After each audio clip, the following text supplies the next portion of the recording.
I appreciate the opportunity to be here today for you guys. When Steve contacted me about doing a presentation down here, it's kind of like, why do you want me when you got all you good PhD meat scientists and great colleges around? But we've got a lot of good people involved in the swine industry, and we really appreciate your efforts in looking at meat quality.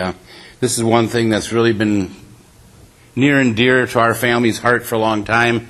Growing up on a swine genetics business, that we've raised for over 65 years. Compart's Boar Store is a family operation located in southern Minnesota, at Nicollet, Minnesota.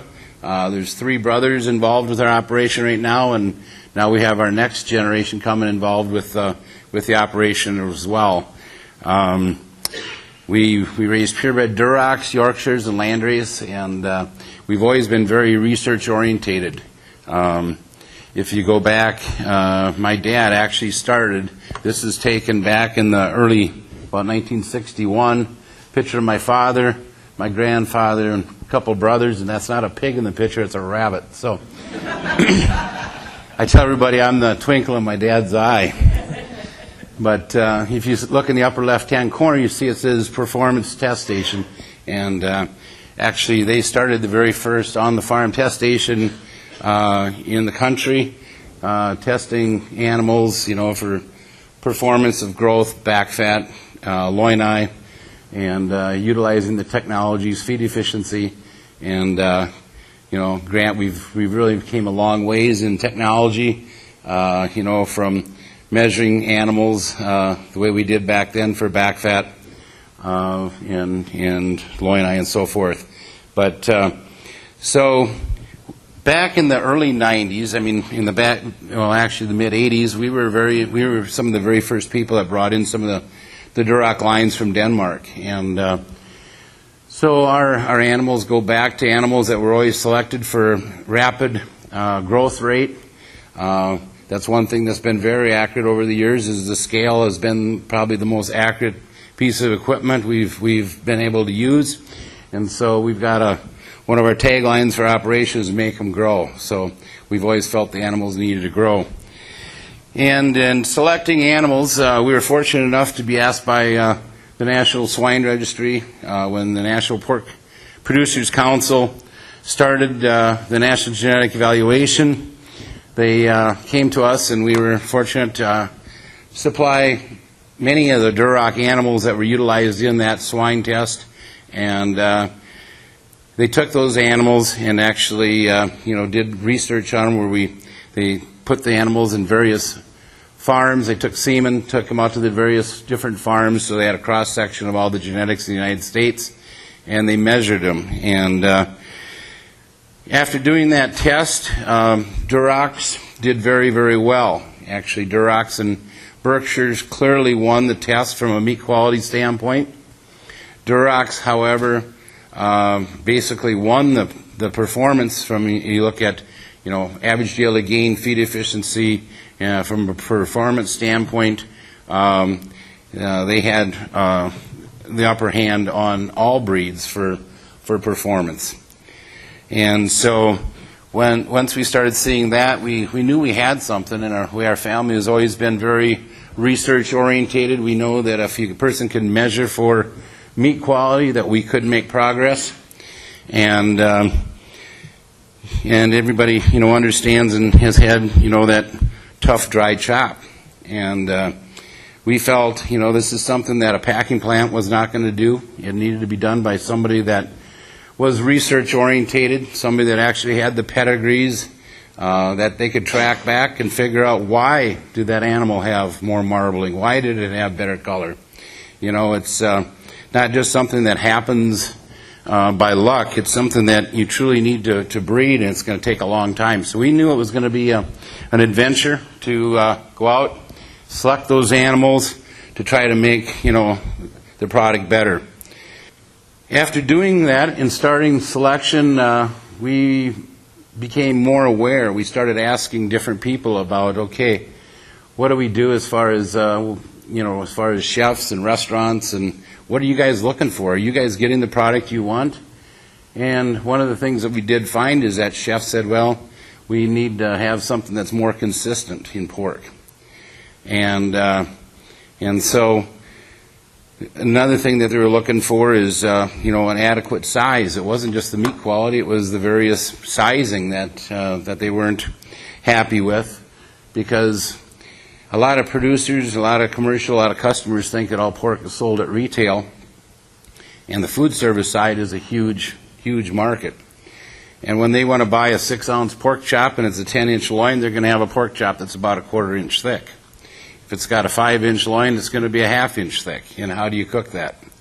And when you put that on somebody's plate, and one person gets the 10-inch chop that's a 1/4 inch thick, and the other guy gets a 5-inch chop that's a 3/4 inch thick, it's a totally different eating experience. And so we also knew that we had to do more than just meat quality. We need to look at the type of product that we're delivering to be consistent, and so that the customer, whether it's a consumer, a chef, an export customer, that they could have a product that's repeatable. And so that's really what we set off to do. And we started our branded meat program called Compart Family Farms. It's a program that was bigger than what we ever imagined when we first started. And the acceptance of the product has been extremely good. And so it started out, as I mentioned, our family has been very research orientated. We've been ultrasounding animals for as long as the ultrasound machine has been available in the swine industry. It's the same machine that's utilized in hospitals for medical use. The technology for looking at actual marbling has been very accurate about the last 12 years, and so we've been able to look at the individual sire lines. We work with the National Swine Registry, and we actually have EPDs on marbling, color, and all this data is dumped into a very, very large database, and it's compared. And so it's one of the things that a lot of people don't realize. They think, is it a crossbred line or some genetic line? They think about breeding stock kind of like seed corn. It's really quite different. It's totally different. And so this Duroc line is over 200 years old. It's been selected over the test of time, and we've been fortunate enough to be in an era where we can actually select animals to put out a product that is extremely consistent. We're able to select animals out at the nucleus level, take females out to multiplier levels, and then take it on out to the customer commercial levels. We have a boar stud where we take the very top 2% of the sires that we produce, and we put those sires in, and we utilize that semen in our own businesses, our own operations, as well as we sell it throughout the country. And so Compart's Boar Store, is our basic breeding stock business. And, like I mentioned, the Duroc is our backbone. I mean, that Duroc is the breed that all of our meat quality traits are coming from. And we've actually done tremendous improvement, with putting that Duroc boar on these white females. It's one of the things that happened with the Duroc breed. By putting them on a female that had some color in it, you kicked out some pigs that had some color. So we use an all-white female, so we don't have any issues with the packer as far as having any hard hair issues. Like I mentioned, as far as your meat quality and color, back when the National Genetic Evaluation was done, Durocs, if you look in the lower part of the screen, they were in that 2.8 range, 2.7 range, and so you can see what kind of marbling you had there. You look on the center, which would be what they call the Japanese color score chart, and this is the reason it got that name is because the Japanese recognize we need brighter pink meat, we need brighter red meat, and so we're targeting something there around that 3.5 range, right in the middle. And if you look up above on those hams, the far left is pale, soft, exudative, very soft, undesirable appeal, and shrinks excessively. Well, that don't sound very good. You got reddish pink firm in the middle, non-exudative, ideal, desirable color and firmness and water holding capacity. Well, that's what you want. You know, the chefs don't like it when they open up a bag and they dump about, 4 ounces of water off of a loin, because they paid for that and they watched it go down the drain. You can get too far to the right where it actually can get, very firm, sticky surface, and so we want to target, in that 3 to 4 range is what we target. Marbling, we've been selecting animals, trying to get as much marbling as we can, but maintain our growth rate, our feed efficiency, and our days to market. And so what we've created is actually a boar line that I'll put it against any boar line that's out here in this building. From a performance standpoint, like I said, make them grow. Those Duroc animals will grow as fast as anything out here. But what we've created is a very uniform product.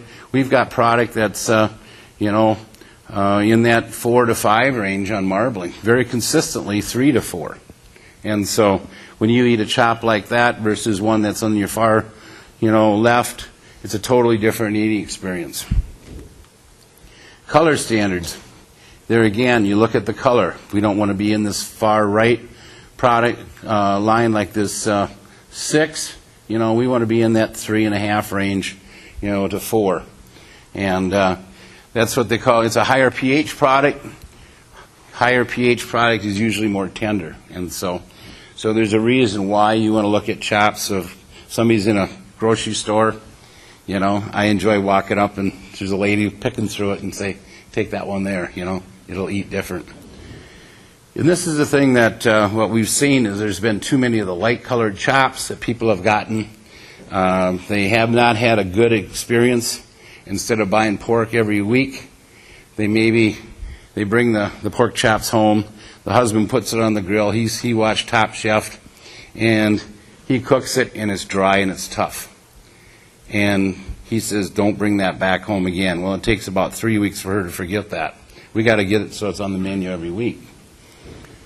So some of the things that have happened with commodity pork, and a lot has happened because of some of the real lean white lines that were imported in this country and used for terminal sires. They wanted to make the animals leaner so that the packer didn't have as much fat to deal with. Well, if a packer's killing 16,000 pigs a day and he's got 1 or 2 pounds less fat per pig, that they're selling at 7 cents a pound versus meat at $1 a pound, it's directly to his bottom line. And the consumer and the chef and the importer, they didn't have a vote on what they were going to be getting.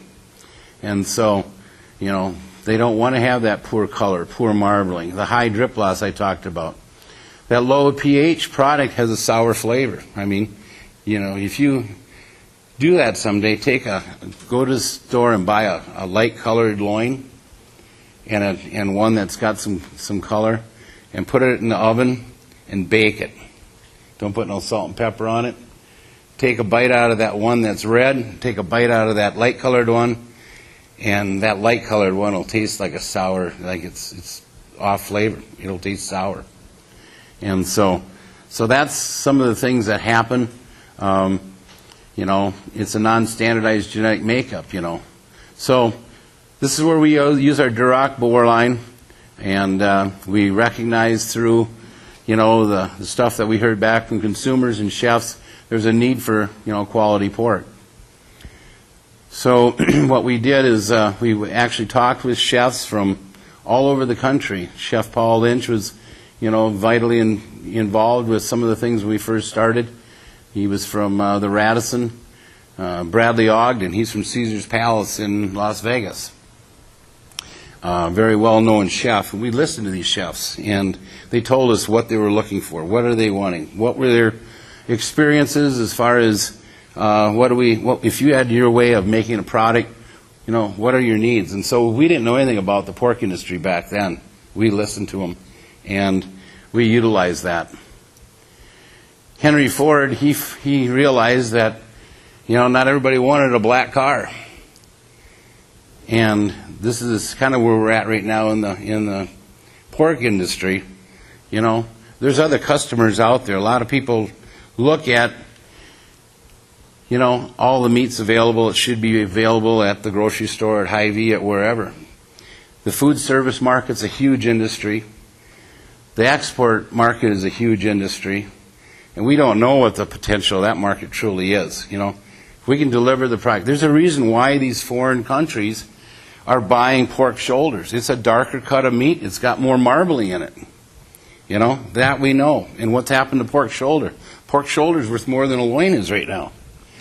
So we don't know what the potential is if we have a product that's got marbling, it's got color, that's in that 3 to 4 range, and if we can produce them efficiently, and yes, we can, we don't have to have animals that are, you know, that are cost too much to raise to deliver a product like that. So we feel, you know, just like in the cattle business, you know, there's breeds of cattle that excel for meat quality. It's the same thing. And so what we do is we take this Duroc line that we developed, you know, that's good for feed efficiency, meat quality, higher pH, excellent color, and the Duroc breed has been proven to have better disease tolerance. This is a graph of where we've been as far as intermuscular fat for the last 10 years. So you can see it takes a long time to identify those lines. And if you look on the left side, you know, that's about a 5% IMF on those, the red line's females. The males are about a 4.25. So that's where we're at as far as marbling right now. This is loin eye, and so, you know, the weights have gone up, our loin eyes have gone up. Not necessarily what everybody wants is that great big loin, though, guys, but it is a cheaper item, you know, to be able to process each pig. Back fat, we feel really good. I mean, we've probably increased back fat maybe 4/100ths, but we've packed that kind of marbling into the animal. Grant, remember back about 10 years ago, we were probably all too lean then anyway. If you look at days to market, we've actually lowered our days about 7 to 8 days. So by creating a pig that has those kind of attributes, you know, we've made positive progress for performance. And this graph kind of shows everything together with the intermuscular fat, your back fat's in the middle. And so what we do is we breed this Duroc Boar line to a white line female. To get more pigs, we have pigs that have white hair so they don't give packers any problems with processing. We raise our pigs in confinement. We're not outdoors, free range. We're not antibiotic free. We implemented an extended withdrawal period program years ago, but now with MRLs, we're able to export it in every country. We try to use as little antibiotics as absolutely possible. We developed a feeding program. We worked with Hubbard Feeds, where we utilized their PhD nutritionists, and we formulated a feeding program that we've worked on for over 17 years to create a specialized feeding program that not only gives us better meat quality, but better fat quality as well. And fat's something that is on every piece of pork. And, you know, we believe that, you know, the fat's almost as important as what the meat is as far as, you know, flavor and taste. So what we call our program is a genetically branded program. So we've got, you know, it's a uniform process. It's always out of the same exact sire line, the same female line. You know, we put them on a science-based feeding program. We have consistent production practices no matter which farm these are raised at, whether it's a producer that, you know, we contract to grow animals with us, or a private family that utilizes our genetics, and we buy the pigs back and put them into the program, providing they raise them to our specifications and feeding programs. So we've created, you know, Compart Premium Duroc pork. It's a reddish pink color. Like I said, it's marbled for maximum juiciness and taste. It's natural. We don't inject it. We feel Mother Nature with the marbling, and that's exactly what people are looking for. They're wanting a product that has not been injected or alterated in any fashion. Like I said, it's fed a uniform ration. we listen to the chefs. What kind of items are people looking for? The French Drax is a great item. They eat unbelievably good. It's a great presentation. Anybody here, the 801 Grand has got our chop there. If you're going to be in town, and they utilize a product like this. We started dry aging pork. And I was traveling the East Coast. Everybody's talking about dry aged beef. I said, well, how come there's no dry aged pork? They said, well, it'll spoil. So I said, well, let's spoil some. And so we found that through our feeding program, the type of fat and the marbling we have in our product, we're able to dry age our pork. So there's just various different items, that we try to deliver, a known program, try to deliver the very best meat quality. And I think the big thing is the amount of demand that's out there, whether it's domestic or export. I don't believe this country understands, what the potential will be if they got a product that's good. It's like, how many people like, a product that's something that doesn't taste good? Are you gonna, if you bought some ice cream and you didn't like the flavor, that new brand ice cream, would you buy that again?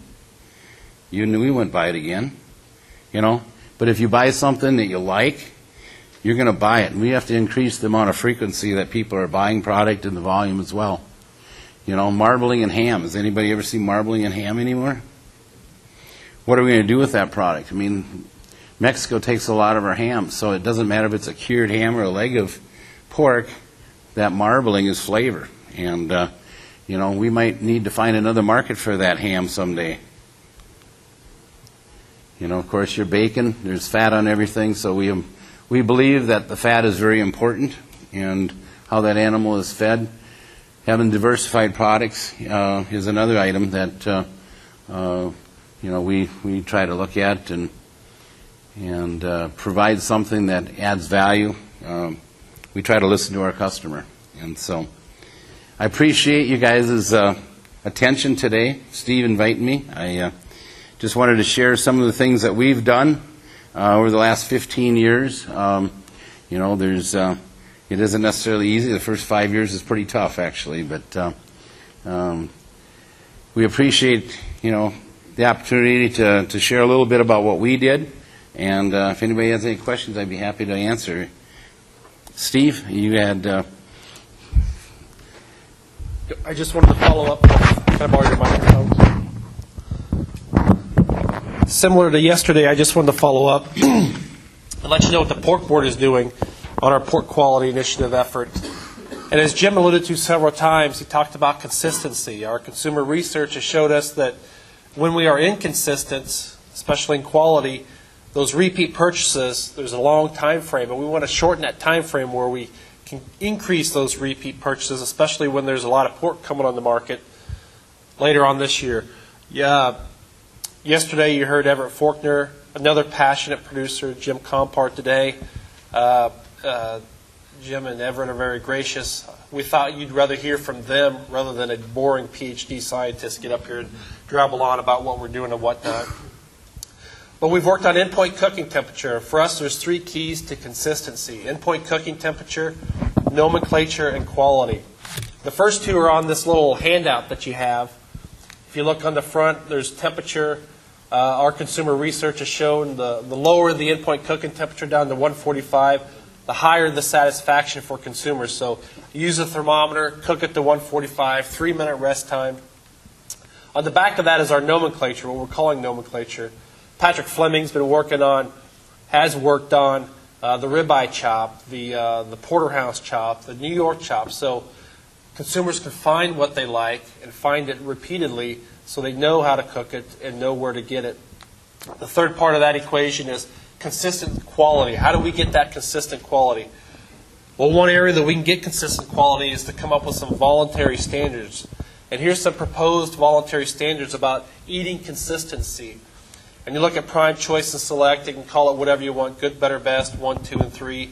But if you look at the color score and the marbling score, the darker the color, the higher the quality it is. The lower the color score, the lower the quality is, Prime, Choice, Select. If you look it out, Jim alluded to our color scores of 4 and 5, a 3, and a 1 and 2. And we found out there just needs to be a threshold of marbling. If you have at least a 2% marbling, you have that marbling in there for flavor, for taste, for tender pork chops out there. So as long as you have a 2% marbling, you're good to go. And look at the color score. So this is a proposed standard for consistency for consumers to pick out of your retail case, so they don't have to. If you look out there now, quality is not differentiated, so it's difficult for consumers to consistently pick out what they like and what they want.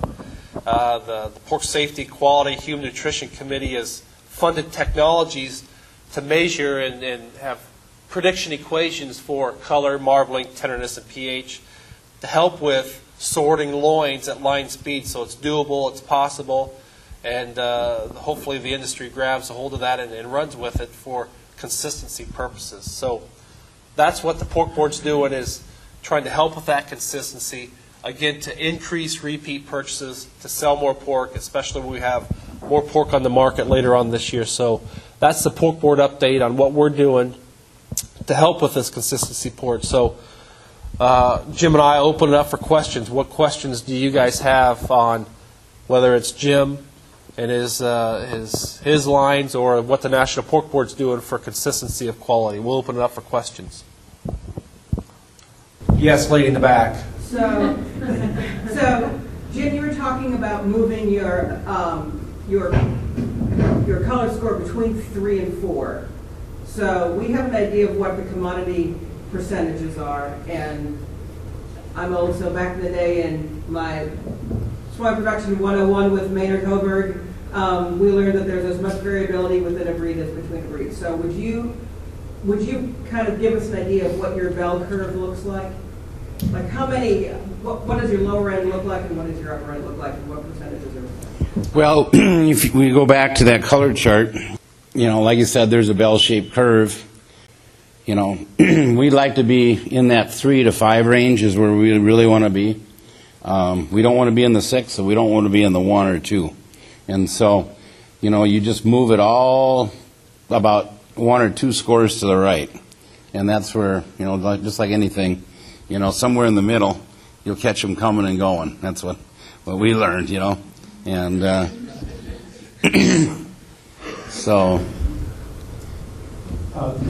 Two questions. First one, pigs per sow for Duroc gilts. And second question is, you mentioned dry aging. Could you elaborate? Is that on the bone? Is that a combination wet and dry, or how many days? Well, as far as the Duroc, what we do is we use the Duroc sire for the terminal sire. So we use an all-white female so it doesn't impact our pigs per sow per year. And so that's one of the reasons why we do that. And we're able to capture this type of meat quality just by using the male, the Duroc male on a York Landry's female. So what's your average for pigs per sow per year on Duroc gilts? Well, the Durocs would probably be in that, 16 to 18 range, if you did a purebred. We're not doing a purebred. We're working with farms, and we've got sows that are, 25 to 30 pigs per sow per year creating this product. So, the Duroc boar doesn't affect your pigs per sow per year on the commercial production. As far as dry aging, we do it a couple weeks. It's similar to beef. We do it on the bone. And so it has, some it's wet aged for a short time, and then it's dry aged after that. Jim, you mentioned that your efforts to customize your feed to maximize quality without violating any proprietary issues you have. Is there anything that you could share about what's the most significant change you made in the feed to the nutrition in order to enhance quality? Well, the way we fed pigs about 30 years ago was pretty close.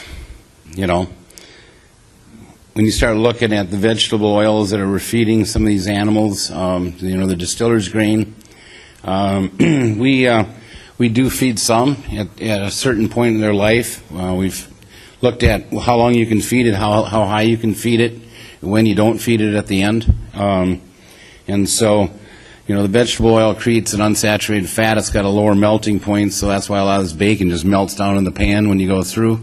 So the chefs are realizing a lower cooked yield. So, they're looking at that as well. So it's not just cutting cost.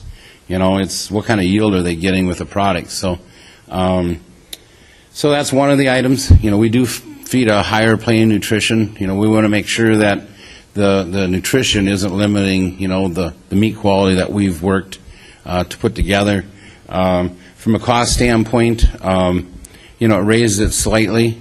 I guess one of the things is, what we've been able to offer producers is, we probably get them involved with a larger purchasing program than what they were involved with before in many cases, and the actual feed costs probably dropped compared to where they were originally.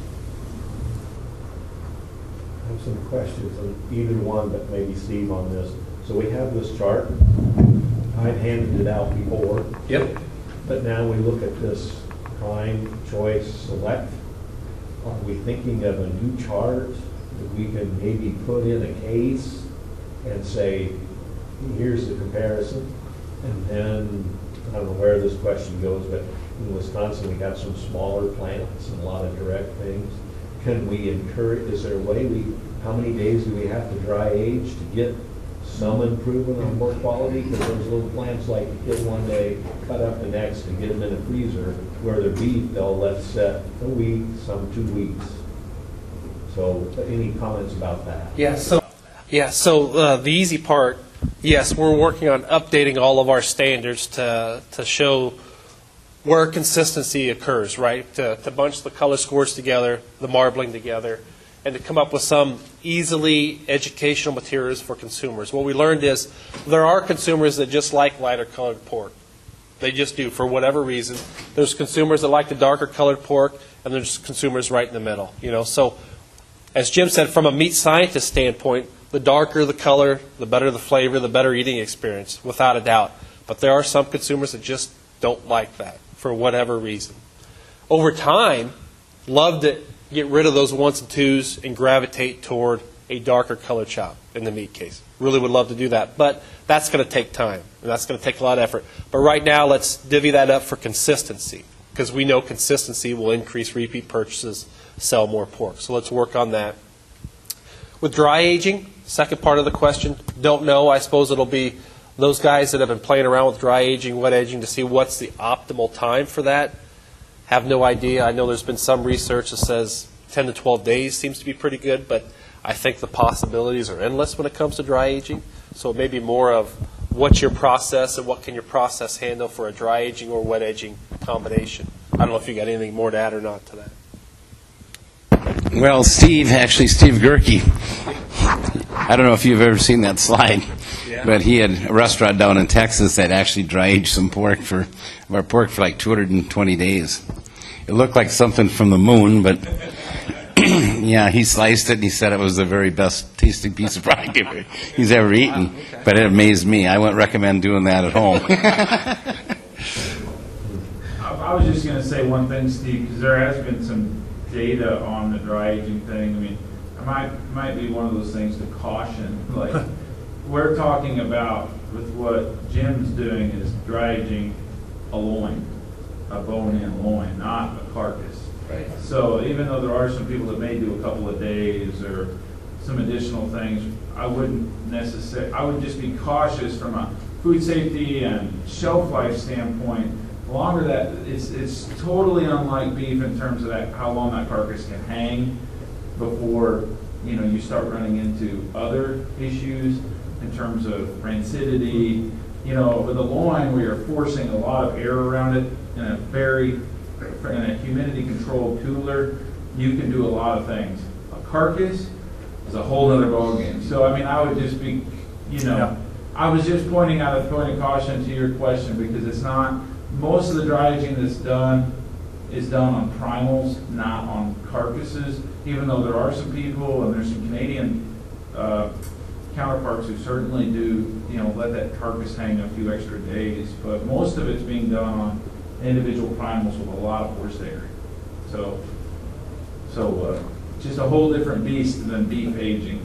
And don't try to age pork 200 days. Word of caution. Well, thank you for your time. Thanks, Jim, for giving this Thank you. presentation, and have a great rest of the expo, okay? Thank you.